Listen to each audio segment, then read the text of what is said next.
బాడిగ వెంకట నరసింహారావు గురించి సరికానిది అడిగారండి.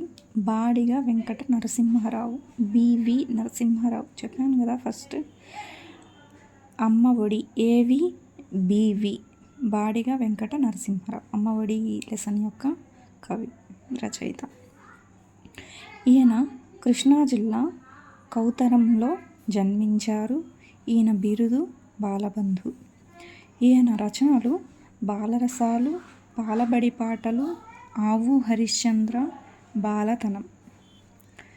ఈయన అనార్కలి నాటకం రచించి అందులో అనార్కలి పాత్ర ధరించడం వల్ల అనార్కలి నరసింహారావుగా ప్రఖ్యాతిగాంచారు.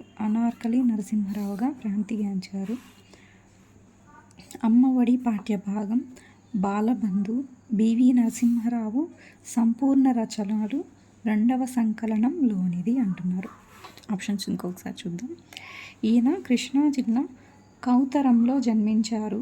ఈయన బిరుదు వచ్చేసి బాలబంధు. ఇది కరెక్ట్ ఆన్సర్. కృష్ణా జిల్లా కౌతరంలో జన్మించారు. బిరుదు బాలబంధు.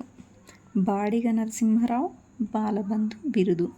ఈయన రచనలు బాలరసాలు, పాలబడి పాటలు, ఆవు హరిశ్చంద్ర, బాలతనం, చిన్నారి లోకం, ఇంకా ఉన్నాయండి. చిన్నారి లోకం,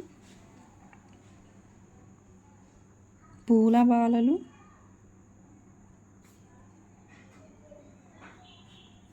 ఋతువాణి.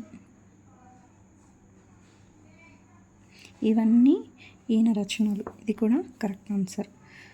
బాలరసాలు, పాలబడి పాటలు, ఆవు హరిశ్చంద్ర కథ, బాలతనం, చిన్నారి లోకం, పూలబాలలు, ఋతువాణి.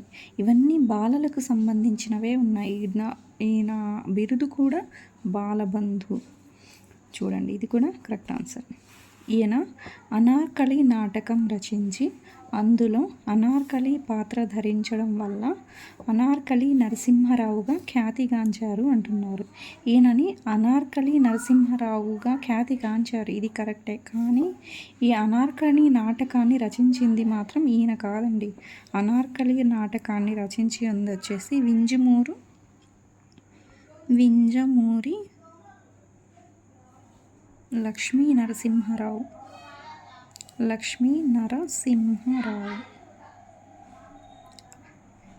వింజమూరి లక్ష్మీ నరసింహారావు రచించిన అనార్కలి నాటకంలో అనార్కలి పాటను ఈయన ధరించి ఫేమస్ అవ్వడం వల్ల అనార్కలి నరసింహారావుగా ఖ్యాతిగాంచారు. ఎవరు? బాడిగ వెంకట నరసింహారావు, బివి నరసింహారావు. కాబట్టి సి అనేది రాంగ్. ఆప్షన్ 4 అమ్మఒడి పాఠ్యభాగం బాలబంధు, బివి నరసింహారావు సంపూర్ణ రచనలు 2వ సంకలనంలోనిది. ఇది కూడా కరెక్ట్ ఆన్సర్. కాబట్టి రాంగ్ ఆన్సర్ వచ్చేసి ఆప్షన్ సి.